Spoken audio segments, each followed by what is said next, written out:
Gunners supporters, blows his whistle. George Moncur steps up and scores! Bottom corner of the net. The goalkeeper was very close, and it's George. He lets in a low cross, and that's been turned in. And Leyton Orient are back on level terms. Here comes to James. He shoots. Oh, and a goal from Tom James. That was a volley, and that was right. It's a low cross. It's an inviting cross, and it's been turned in by Theo Archibald, and he celebrates in front of the travelling faithful. Good afternoon and welcome to Orient Live here in the E10 studio. The O's are hoping to continue their fine run of form, and they're on the road today in Cleethorpes as they're facing Grimsby Town, and hopefully it'll be another 3 points for Richie's men to extend that lead at the top of the League 2 table, but it's a tough one to call this afternoon. Yeah, it is. Grimsby have been incredibly patchy throughout the entire season. They're 17th in the league. It's on paper, it's a game that absolutely we should be winning. Grimsby's home form has been incredibly ropey as well this season, but we've had these type of games in the last couple of weeks with Rochdale and then Crawley last week, where we just about got over the line. There were performances that were dominant, of course, but we just kind of squeezed out the 3 points rather than being, like absolutely putting 3 or 4 past them. So I expect a similar sort of game, but it is, on paper a game that we should be getting 3 points from. As Andrew says, the confidence should be fairly high looking at the last couple of home games and also that second half away to Walsall. The boys will be confident going into this one. Yeah, massively. I think obviously February's run of form has been really good. The boys have built up good momentum. Picked up good results and good performances as well along with those results. So, the likes of the people that have come into the team really stepped up to the mark and sort of hit the ground running and are in good form. So I think, the boys will be, going into today's game. It'll be a tough test, away from home. Grimsby, difficult place to go, but, I'm sure they'll be confident of picking up more points. It's minimal changes for the O's with just one change to the squad as Aaron Drinan misses out with an injury. So it's Harrison Soji who comes in on the bench. And looking at the lineup then, in goal is number 22, Lawrence Vigouroux. We have our back four who've been looking good recently of number 2, Tom James, number 19, Omar Beckles, number 43, Ed Turns, and number 24, Jaden Sweeney. We have our 2 midfield generals, number 8, Craig Clay, and number 15, Idris El Mizouni. And then the 3 in behind the striker of number 10, Ruel Sotiriou, number 11, Theo Archibald, and number 34, Kieran Sadlier. And that one change to the starting 11 from our 1-0 win over Crawley last Saturday is number 23, Charlie Kelman. And on the bench for the O's is Reece Byrne, Shadrach Oji, Adam Thompson, Paul Smith, George Moncur, Darren Prattley, and Harrison Soji. Now, as we say, we've been in great form, and I think the biggest indicator of that is the players that are being left on the bench, probably out of the fact that they can't get into the team now. Yeah, I mean, I think we should be under no illusions that well, obviously Paul Smith does play in our starting 11, but I think him coming back from injury and the fact that we've won games whilst he's been out probably isn't the fact that he's not able to get in that starting 11. It just means that Richie's can be careful with him, bringing him back from a bit of a spell on the sideline. So obviously he came on last Saturday, made a bit of an impact as well, and saw the game out. George Moncur, a similar situation with him. I think with someone like Moncur and Prattley, actually for that matter, Craig Clay's been superb since he's come back.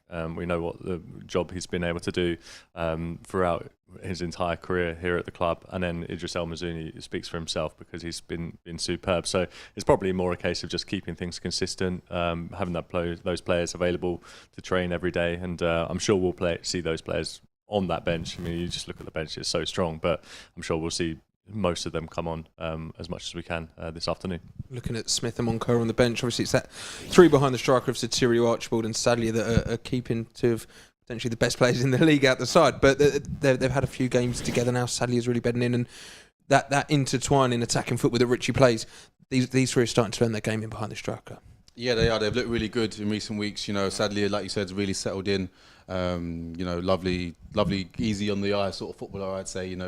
Dribbles really well, carries the ball well. Comfortable on his left and his right. He's got a little chop and a feint, and he's got that quality. So he's been really good. I think Theo has been one of our players of the season. I think he's just been brilliantly consistent. I think as a winger and a wide player, it's a position it's a tough position to show consistency throughout the course of a season. Often they have spells of being in really good form and sometimes tail off. But for me, he's managed to keep his levels really high throughout.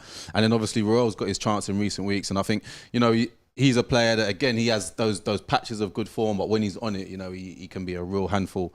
But I like the fact that Richie's decided to keep faith with people that have stepped into the team. The likes of Jaden Sweeney, Ed Turns, Ruel. He's rewarding good form, which I think is good for the squad collectively. And I think the likes of Paul Smith and Monco, they won't have a problem with having been out with injury or illness or whatever, and seeing these boys who have come in, stepped in and done well, keep their place in the team, knowing that they'll be needed. Richie, I'm sure, will be looking to call upon them at some point, if needed, today and in weeks to come. And that consistency, and especially those three attackers behind, it's Kelman today, but it's been Kelman, Drone and Kelman. Unfortunately, Drone misses out for injury, but those three will really need to support Kelman and make some chances for him, and hopefully he can find a goal or two. Yeah, and while things have been going well, it's easy to kind of take your eye off the fact that our strikers haven't really been firing. I know there's much more about a striker's game than just goals, but Kelman's now played 35 games, or appeared at least in 35 games this season, and he's only got 4 goals and 3 assists. And it's kind of a return that as a striker you won't be pleased with that return. I know he's been helping, he helps in it so much as he drags out so much of the defence, and it just allows all of our other attacking options, Ruel it will be today, and Theo and Sadlier, which has meant that we've caused other defences up and down the league all sorts of nightmares. But in terms of Kelman, obviously Drynen's out when we don't really know much, for how long, and he's got that opportunity because he'll get that run in the squad. Other than Satiri, we don't really have any other options as an out-and-out striker. But I think for him and for all of us, you just want your strikers to be scoring goals. You want things to fall for him. He's an excellent finisher of the ball. We know that. But opportunities since probably November time have been few and far between for him. And Andrew says we've been causing defences nightmares, but haven't really been free scoring. Listen, we can't moan because the table looks so fantastic. We've been picking up points and winning games, but we haven't really beaten a team by more than 2 goals in a while. And we were so dominant against Rochdale, and probably should have got a couple more against Crawley. Do you think Richie maybe really doesn't care how the points come, but would like to see us really get a comfortable win and score some goals and see the team express themselves? I think every manager would like to see his team score 3-4 goals in a game, but I think if you look over the way results and the way games have gone over the course of the season, we've not been a particularly high-scoring team. But that's been fine because we've been so good at the other end and kept clean sheets defensively. And although games have often been tight with maybe a 1 or 2 goal margin, I think this is a team that knows how to win. They've found a way to win that works for them, and as yet they haven't needed, so to speak, to go on and score 3-4 goals in a game. They've not. It's just simply because they've not been conceding huge numbers. So, I think it's certainly an area of the team that he'll want to work. Richie will be looking at, and he'll want to improve. He'll want to get the goal tally up. But I think if we look at recent performances, I think especially last week in particular, the amount of chances created was really good. And I think we said at half time that when Charlie Kelman was still on the bench that. That game looked like it might suit him in terms of the way we were sort of flashing balls across the box, and he's that sort of player that likes to operate within the 6-yard area, and he likes to score like poacher sort of finishes, if you like. So I think hopefully we can see more signs of that today. Hopefully he can get that service from out wide and from the likes of Ruel, Theo, Sadlier, and I would like to see him sort of get on the score sheet more often because he does contribute a lot aside from goals. I think we also have to be realistic that actually probably since September of this season, every single team that we've played against has come to, at least have come to Brisbane Road to defend and try and nick a draw. Yeah. And when we play away, it's they're still thinking a draw against top of the league, especially a team that's 13 points clear at the top of the league, is going to be always a tough game. So they will try and defend and then try and nick something further down the line. So those score lines of 3, 4, 5. We all want them to happen, but they're much harder to come by. I mean, you look at a game like Crawley's last weekend; it was the most dominant 1-0 you'll ever get in your life. And now, of course, anything can happen in that last minute. A corner might go to Crawley and they might bundle something in, but over the course of 90 minutes, they provided absolutely nothing. And so, whilst it's always going to be fun for fans to experience loads and loads of goals, in reality, it's just incredibly difficult when you're a team that is always being defended against. And if we want to talk about getting goals from midfield, we might look slightly deeper in this Orient side, because Idris El Mazzouni's been the main man in the last couple of games. There's some very good finishes, some very good goals, and that partnership he's building with Craig Clay, they've been exceptional. Yeah, really good. I said last week, I think there's a lovely balance between the two of them. Craig, similar to Darren Pratley in his style of play and what he offers with that energy, that sort of bite and tenacity in midfield. But I think Craig's really sort of grown in confidence since he's been given the opportunity to have that run in the team, and now you're seeing his range of passing, him wanting to drive with the ball and break lines with his energy, and obviously Idris has just been outstanding. I think we're running out of superlatives to say about him. His form's been excellent. He's grown so much and been such an important player over the course of the season, and now he's just chipping in with important goals like he did last week. So he's been fantastic, and it's a nice little partnership that they've got developing there. Keeping the captain out the team as well. We speak about Moncur and Smith. Darren Pratley's back, and they've been that good that the captain can't get back in. Yeah, and I suppose it's that's testament to the type of season that we've had, really. That as soon as players have become available again, there's sometimes just not a space for them. You mentioned Paul Smith and George Moncur, and now they've been carrying knocks, and as has Darren Pratley. But I agree entirely with Joe about Craig Clay, and then obviously Idris does what he does best. I think last Saturday was one of his, in a packed field, was probably one of his best performances. His goal was so well taken. From the replay, you can see he basically starts the move. Sadly, his ball is pretty much meant for Kelman, and Idris is just there, and how has he popped up there, and then his chop with the outside of his foot to get away from the defender was superb. So he's a special player, and we're very, very lucky to have him. Provides so much cover for that defence as well. On the defence now that he's kept 20 clean sheets, Lawrence Vigor will be the man with the numbers against his name, but as he said in his post-match interview last week, the clean sheets for the team, and if you look at some of the defensive work and Vigor who saves, such a cliche, but winning and winning games is built off of keeping clean sheets. Yeah, and it was just so nice to hear him talk about clean sheets really coming from the entire team. I think it's right that we do look at his individual performances, because 20 clean sheets is no mean feat, and some of the saves. I mean, Joe's obviously better placed to talk about him as a goalkeeper and what sort of confidence you get from him in defence, but he's just been so brilliant to see him get on this record. How fantastic is he, not only as a goalkeeper but just someone to have it in this team? Yeah, he's a really he's a great character, Loz. I get on with him really well, even now, and he's interesting because I feel like he's such a good goalkeeper, but not in the way that keepers are, in that he's very calm and very composed. He's off the pitch you can't shut him up. He's just he wants to be involved in every joke, and he's a really lively character, but on the pitch he's just incredibly calm, and he's not the sort of keeper that's shouting and hollering and organising his defenders, but he just exudes that calmness, and as a defender, you just feel so reassured by the fact that he can make great saves like there. He's got great anticipation, and he gets down, he makes good stops, but he's also really calm with his feet. He's literally an extra player. He's a 12th player, because he's so comfortable in possession that you can use him. Often we see him, particularly at home when we're very dominant in possession. He handles the ball. He's that sort of like that sweeper, if you like, that plays as an extra centre half and dictates a lot of our attacks. With his distribution. So, for me, best goalkeeper in the league by a long way. I think he's been a massive part of the team's success this season. And something that he's been, I think, is probably doesn't get spoken too much about. But when you're at like the top of the league, your goalkeeper ordinarily doesn't have to really make many saves.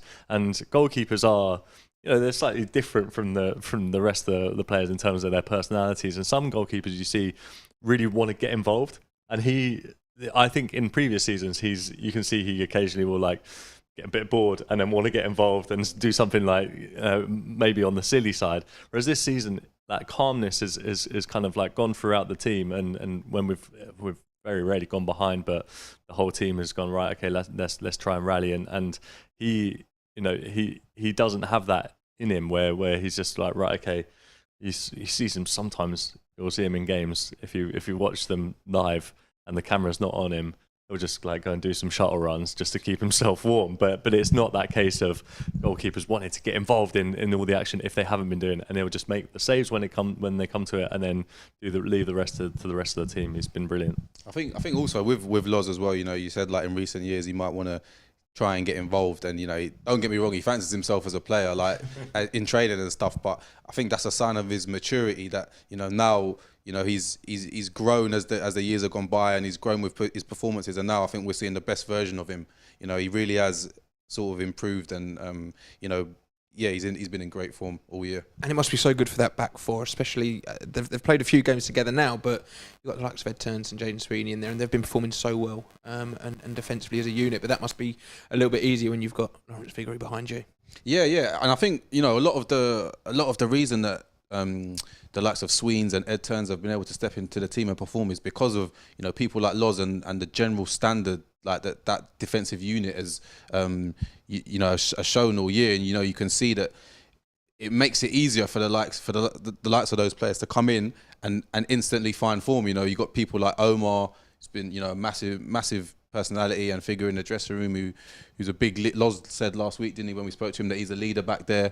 You know, Dan Happy as well, he's you know, he's come on leaps and bounds this season. So it seems like every Tom James as well, he's another player, another experienced player that's done well. So it feels like every player in that unit, that defensive unit, is performing really well, which, you know, I think, you know, you have to give credit to the coaching staff, but also them as a group for spurring each other on and maintaining their standards so high. And just before we move on then, just to cap it all off, as Joe mentioned there about Omar Beckles being in that defence, I think it's no coincidence that our recent revival in form from a dry January was coincided with Omar Beckles returning from suspension. Yeah, and of course, when we signed him, we knew that he was a very, very good player, because he dropped down the league to come here, and he lives locally as well, and there is that element of familiarity of you can see that he's settled on and off the pitch. You can see that he's, you know, come and taken one step down. So from a career point of view, it looks like a counterintuitive thing to do, but realistically, you know, him as a player has added that element of calmness, like Joe said, but also is a real leader. You see him, you know, he's so nice off the pitch, and then you see him as an absolute warrior on the pitch, and you're like, I would never ever want to come up against him if I were to play against him. So he, you know, our upturn in form and our clean sheet record is you know, he's played such a big role in that. Well, hopefully it'll be another clean sheet and 3 points for the boys in blue this afternoon. And we're going to be taking a look at the home side very shortly. But first, let's hear from Craig Clay and Richie Wellens as they spoke with Luke Lambourne.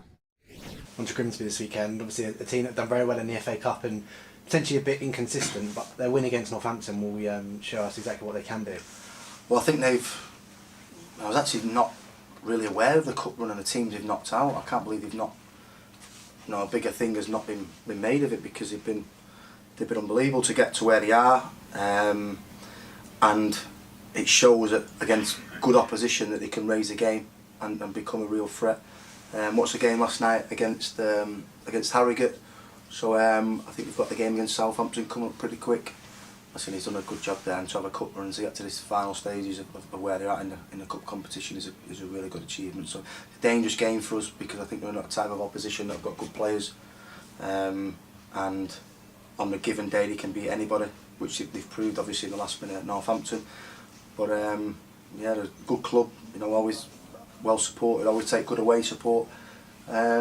So we need to be on it, because they can prove that they can up the levels and play against a better opposition and beat them. And it's obviously a long trip up to Grimsby Town this weekend. What are you expecting from that game? I think it's always going to be a tough game. I think any game at this time of the season is going to be tough. They're a good club. They've got a good fan base, so we know going up there it's going to be a hard game. But I think we just focus on us. Obviously, we'll do our work this week on the training ground, and then make sure we're ready for Saturday.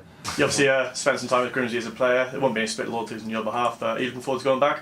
Yeah, I was there for a couple of years. It's always nice to go back to an old club. I've got a lot of respect for the club, but like you say, obviously I'm with Orient now, so my loyalties lie here, and it's just time to get the job done on Saturday. Just finally then, you've got a bit of a general update in the squad in terms of illness and injuries going into the weekend? Yeah, we give the lads a couple of days off after the last game, just simply to try and get, I know you had COVID as well, so we just tried to get you out of the building, and just try and get, we've not got anybody now that's ill. We've got Jordan Brown, who's got a little bit but Pratt's, Monks, Sweens, TJ, the ones that were feeling a little bit rough now coming back end of that. So I think the break has done them well. They deserve the break. So we had a training group in yesterday that needed topping up, and then obviously everybody's in today, and yeah, it looks like we've passed it. Obviously, Grimsby were the longest away trips of the season, but it's a good following from the Orient fans again. How important have they been so far this season? Yeah, massive. Like at home, obviously it goes without saying, we can hear them every game, and obviously the ones that make the journey upon away games, it's huge for us. Just, you know, it just sees you over the line. You might need that little 10 minutes where you can hear them just to give you that extra boost. So yeah, it's massive for us. And of course, don't forget, we'll be bringing you the post-match interviews straight here, and it's the first place you can get them. So make sure you pick up your match streaming pass to watch along with us here on Orient Live. You can head over to the website that's on screen now and watch along with Dave Victor and Matt Hiscock. And of course, UK fans, if you're watching on our YouTube stream, then you can pick up an audio pass to listen along as well. But now, let's take a look at the home side and how the Mariners will be lining up against Leyton Orient this afternoon. So it is just the one change to their squad following their 0-0 draw with Harrogate last week. And in goal is number 1, Max Crocombe. Number 2, Michel Effete. Number 6, Luke Waterfall. Number 31, Niall Maher. Number 3, Anthony Driscoll-Glennon. Number 7, Josh Emmanuel. We have number 16, Alex Hunt. Number 8, Gavin Holohan. Number 10, John McAtee. Number 9, George Lloyd. And number 15, Harry Clifton. And on the bench for Grimsby is Mikey O'Neill, Ryan Taylor, Bryn Morris, Danilo Orsi, Andy Smith, Owen Gallagher and Tom Dixon Peters. So there's how Grimsby are lining up this afternoon. And as Richie just alluded to, they're having a fantastic FA Cup run. They're beating some decent teams. They're getting some okay results, but they're sitting very low in the League Two table. Yeah. I think, Andrew said at the start, they are a very sort of up and down team, but there's no doubt on their day, they can really turn it on and put in, good performances. The FA Cup run that they've been on is proof of that. And particularly at home, I played at Grimsby myself for a couple of years, and that crowd, when they get good attendances and they do really get behind the team and make it difficult for opposition teams there. So I think it'll be a tough task today. They've got some good quality in the team as well. I like their right hand side, Michie Effete and Josh Emmanuel. They're two sort of athletic players, want to get forward, want to get crosses in the box, and you're powerful runners that drive well with the ball. So I think that'll be an area that Orient will have to sort of take care of and pay special attention to. And then the likes of McAtee, they've got players with quality in their team as well that can, on their day that they can, they can cause problems. So be a tough test. They had a dramatic return to the Football League following last season's National League playoffs. That was rather crazy. They gave us a close game at the start of the season. Their league position might be no surprise, but they're obviously a team with a lot of character and a lot of fight and can cause trouble. Yeah, absolutely. And the kind of deeper stats around them suggest that they are they're a team that perhaps shouldn't be 17th, maybe mid-table still. But even if you're in mid-table in this division, you'll be looking upwards and towards those playoff places. And they've had the fourth highest XG, if you want to go into that sort of stuff, and if you're like an XG believer in that respect. But it does suggest that their performances or their results haven't quite been rewarded by their results. So they will provide us a tough test. Of course, we remember the game that we had against them earlier this season here at Brisbane Road, when it was only a Tom James, probably one of the best goals you'll ever see for Leyton Orient, that kind of broke the deadlock in that game. But they are incredibly up and down. They win 2 games, then they lose 2 games, and they win, and they've had this excellent FA Cup run. And then they do pull off results like beating Northampton when they went 1-0 up only a couple of weeks ago. So, and Northampton are a good side. I know they're in poor form at the moment, but they've given us a good game so far this season, Northampton. So that's they blow hot and cold. I mean, who knows what they're going to pull out today? Well, you talk about that Northampton win, but that was on the road, and if stats are anything to go by, maybe they're slightly more dangerous on the road, which might be good news for us today. Yeah, absolutely, because their home form is a bit ropey. They're the 3rd worst team in this division at home, so that will give us, some belief, I'm sure. But yeah, it'll be an intriguing game. Joe's absolutely right about that right hand side. I think arguably it's Jaden Sweeney's biggest test so far this season, because Josh Emmanuel in that game against Northampton sets both those goals up, both with brilliant individual bits of skill, and then crossing the ball into the box. And up top they've got Clifton, McAtee, and yeah, they're a team that are very, very capable and will definitely give us problems. But there are certainly reasons to for us to believe that we've got enough in our tank to get all 3 points. Richie will be hoping it doesn't need a Tom James weak foot volley from 30 yards to break the deadlock this time, though. And if our performances of late are anything to go by, hopefully that won't be the case. Yeah, I think, to be honest, I think we go into every game, sitting top of the league, so we should be feeling massively confident. And I think, if you look at the way the players we've got and the way we've been playing, there's no reason why we can't go to Grimsby today and dominate the ball and win comfortably if we're at it. Richie says, doesn't he, every week? If we don't do the basics well, if you don't defend set pieces, track runners, concentration, etc., and you can make life hard for yourself. But if we do those basics right and continue the form that we have been showing in recent weeks, I think there's no reason why we can't go and win today.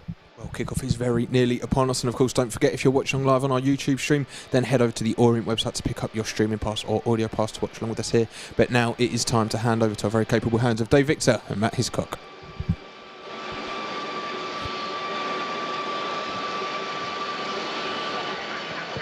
Well, good afternoon and welcome to Blundell Park, where Leyton Orient have won on their last 4 visits here, and these really are exciting times, not just for the O's but also for the Mariners. Leyton Orient, of course, flying high at the top, 70 points. That's 16 more, isn't it, Matt, than Stockport County, down in 4th place, and 12 ahead of Stevenage, of course. But Grimsby may be 17th. But on Wednesday, they head off to Southampton in the 5th round of the FA Cup, having put 3 past Leyton Town. And I think it's fair to say, especially after Paul Hurst's side have beaten Northampton last weekend, that this is a side that raises their game for the big occasion. Yeah, without a doubt, it's going to be an intriguing afternoon. Like you say, Grimsby in 17th, you perhaps come here thinking, well, it should be 3 points in the bag, surely, but maybe not, because, as you say, they are on a fantastic run in